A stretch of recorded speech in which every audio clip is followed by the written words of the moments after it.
Comment muscler la France pour qu'elle reprenne le contrôle de son immigration? 4 jours après l'attentat islamiste de Mulhouse, perpétré par un Algérien sous OQTF, dont l'expulsion a été rejetée à 10 reprises par Alger, un comité interministériel sur l'immigration a lieu cet après-midi, 14h à Matignon.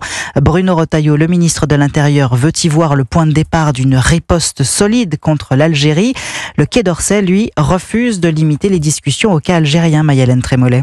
C'est un comité durant lequel 2 visions doivent s'affronter. D'un côté, celle de Bruno Retailleau qui attend l'aval du gouvernement pour entamer un bras de fer avec Alger, et de l'autre côté, celle de Jean-Noël Barrot qui cherche au contraire à éviter un conflit diplomatique.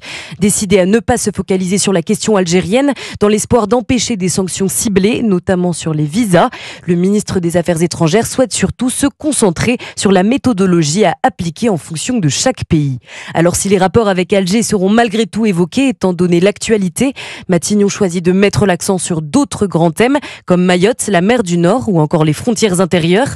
Arbitre des échanges, c'est le Premier ministre qui devra trancher ensuite sur les outils concrets à mettre en place pour renforcer les contrôles et appliquer une politique d'éloignement plus efficace.